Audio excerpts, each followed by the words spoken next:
राजू 45, इनकी 35। हाँ, love marriage. आपकी लव मैरिज कैसे हुई इनसे? परेशान रह करके बैठी रहती थी चर्च गेट में, मैं आता जाता रहता था, मुलाकात हुई, इसने अपना दुख दर्द मुझे बताया, मैंने अपना उसको बताया, दोनों एक दूसरे के हो गए। आप यहाँ ऐसे रोड पे रहते हो? हाँ, यहीं पे रहता है। क्यों? घर नहीं है। क्या काम करते हैं आप? यही बाटल चुनता हूँ। कुछ और काम नहीं करते? नहीं, क्यों? काम इसके लिए कि मुझे मेरी वाइफ को टाइम देना पड़ता है। अभी काम पे जाऊंगा, इसको अकेला छोड़ नहीं सकता है, क्योंकि मेरी वाइफ को आता है फिट। अभी मैं छोड़ के जाऊंगा, उसको फिट आएगा, कौन देखेगा? इसके लिए क्या है, इधर थोड़ा टाइम के लिए चुनता हूँ, फिर आता हूँ, उसके पास बैठता हूँ। इस वजह से मुझे काम करना पड़ता है, नहीं तो मैं खुद पढ़ा लिखा हूँ, फैशन स्ट्रीट का सेल्समैन हूँ ऑलरेडी मैं। कोविड के बाद से, जब से इससे शादी किया, तब से मुझे सब लाइन छोड़ना पड़ा। नहीं तो मुझे मतलब ये सब करने की जरूरत नहीं है, लेकिन मुझे अपनी वाइफ के चलते करना पड़ता है। इनको फिट कब से आ रहा है? इनको 25 साल हो गया है। बहुत इलाज कराया मेरा सास ने, लेकिन उनको ठीक नहीं होता है, दवा से कोई असर ही नहीं होता है। फिर क्या करते हैं जब फिट आता है उनको? फिट आता तो इसका एक ही इलाज है, कांदा लेकर के उसको सुंघाते हैं तो नॉर्मल हो जाए, वो ही, और कोई इलाज नहीं। पहले मेरी जो था उसका कोविड में खत्म हो गया, उसके बाद से उससे मेरा शादी हुआ। तो पहले से ऑलरेडी एक बेटी 13 साल की नानी के पास ही पढ़ती लिखती है, मेरी सास ही संभालती है, हमारे साथ कहाँ रहेगी। उनका जो भाई है थोड़ा नशा पानी करता है, वो उसको तकलीफ देता है, इसके लिए अपने भाई के पास नहीं रहती है। हमको घर नहीं है, इसके लिए रास्ते में रहते हैं। आप लोग रास्ते पे रहते हो, खुश हो? मजबूरी है। कितना कमा लेते हैं दिन का? 300-400, ज्यादा मेहनत किया तो, नहीं तो 100-200 ऐसा। क्योंकि ये औरत बोलेगा तो एक जीवन साथी होती है, अगर तुम उसको दुख तकलीफ दोगे तो तुम्हारी लाइफ का कोई मतलब ही नहीं है ना। वाइफ की क्या वैल्यू होती है लाइफ में? वाइफ बोलेगा तो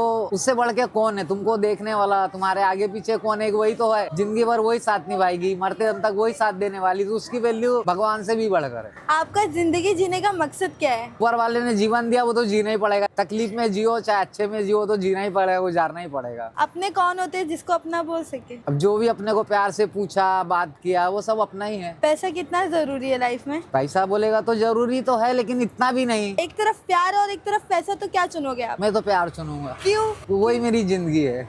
प्यार ज्यादा जरूरी है पैसा? प्यार। आप कितना खुश हो इनके साथ? मैं सास में सास है, तब तक तो उनके साथ खुश हूँ। इनको खोने से कितना डर है आपको? अरे बाबा, कभी सपने में भी नहीं सोच सकता खोने के बारे में। आप जो भी हाल में रह रहे हो उसमें भी आप खुश हो? हाँ। क्या आपको इतनी खुशी पैसे से मिल पाती? नहीं। किस चीज का डर है? ऐसा तो कोई डर नहीं है, डर सिर्फ ऊपर वाले का, बाकी और कोई डर नहीं। आप गलत करोगे, आपको उसका यहीं पे भुगत के जाना पड़ेगा। अच्छा करोगे, उसका भी आपको फल यहीं पे मिले। मेरे हिसाब से तो यही धरती पे ही स्वर्ग है, यहीं पे नर्क। इसके लिए कभी भी अच्छा करना चाहिए। क्या होगा, फिलहाल जो चल रहा है वही, आगे के बारे में कौन सोच रहा है। ये चर्चगेट स्टेशन के बाहर बस स्टॉप।